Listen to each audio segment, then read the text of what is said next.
വിശദമായ അന്വേഷണം വേണമെന്ന് കോടതി പറഞ്ഞിട്ടുണ്ട്. അതിനാൽ നമ്മൾ അന്വേഷണം പുരോഗമിക്കുന്നു. കൂടുതൽ വിശദാംശങ്ങൾ ഇപ്പോൾ നമുക്ക് വെളിപ്പെടുത്താനാവില്ല. പ്രതികളായ പൂജ ആൻഡ് സുന്ദരം ഇവർ ഓൾറെഡി കുറ്റം സമ്മതിച്ചിട്ടുണ്ട്. അവരെ റിമാൻഡ് ചെയ്തിരിക്കുകയാണ്. പൂജ അതൊന്ന് മാറ്റി മാറ്റി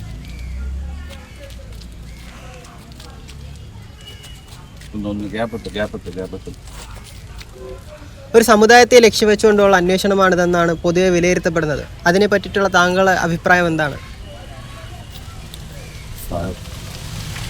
സമുദായത്തെ അങ്ങനെ ഫോക്കസ് ചെയ്യും. ഒരു പുതിയ ക്രൈം സിൻഡിക്കേറ്റ് ഫോം ഇതുവരെ കണ്ടുവന്നിട്ടുള്ള ഒരു ക്രൈം ഐഡിയ അല്ല ഇതിൽ സംഭവിക്കും. ഞങ്ങൾ അതിനെയാണ് ഫോക്കസ് ചെയ്യുന്നത്. നിർഭാഗ്യവശാൽ അതിൽ സമുദായത്തിലുള്ള ആൾക്കാർ കടന്നു വന്നു. അതിനർത്ഥം സമുദായത്തെ ഫോക്കസ് ചെയ്യുമെന്നുള്ളതല്ല. ഒരു അന്വേഷണമാകുമ്പോൾ പല ലെയറുകൾ അന്വേഷിക്കേണ്ടി വരും, പല കാര്യങ്ങളെക്കുറിച്ച് അന്വേഷിക്കേണ്ടി വരും. പിന്നെ സമുദായം എന്ന് പറയുന്ന കാര്യത്തിൽ ഫോക്കസ് ചെയ്യേണ്ട കാര്യമില്ല. എന്തിനാണ് ഫോക്കസ് ചെയ്യണം? കാരണം സമുദായങ്ങൾക്ക് ചരിത്രപരമായിട്ട് സാമ്പത്തികമായിട്ടുള്ള കാര്യങ്ങൾ ഡീൽ ചെയ്യാൻ അവരുടേതായിട്ടുള്ള സിസ്റ്റം ഉണ്ട്. നമ്മളതിലല്ല ഫോക്കസ് ചെയ്തിട്ടുള്ളത്. നമ്മളിതിൻ്റെ ഈ പുതിയതായിട്ട് രൂപപ്പെട്ടിട്ടുള്ള പുതിയ ട്രെൻഡ് ഓഫ് കൈൻഡ് ഓഫ് ക്രൈമിനാണ് ഞങ്ങൾ ഫോക്കസ് ചെയ്തിട്ടുള്ളത്. ഈ രാജ്യത്ത് നിർഭാഗ്യവശാൽ ഏത് കാര്യം പറഞ്ഞാലും സമുദായം അതിലേക്ക് വരും. അപ്പോൾ ഇത്തരം നറേറ്റീവുകൾ നിങ്ങൾ ദൈവീയത ഉണ്ടാക്കാൻ ശ്രമിക്കുക എന്നുള്ളതാണ് നിങ്ങൾക്ക് ഇതിനെക്കുറിച്ച് പറയാനുള്ളത്.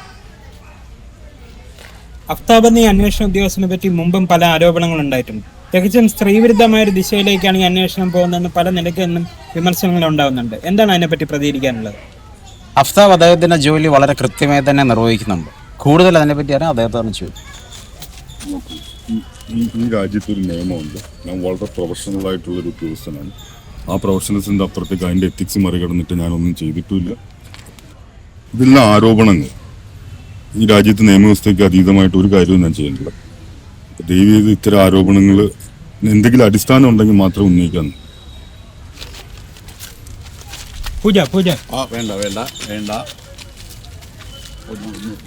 വിവരങ്ങളൊന്നും പുറത്തുവിടാതെ തന്നെ ഇന്നും കോട്ടക്കകത്തൊരു കൊലപാതകം നടന്നിരിക്കുന്നു. അതിനെക്കുറിച്ച് നിങ്ങൾക്ക് എന്താ പറയാനുള്ളത്?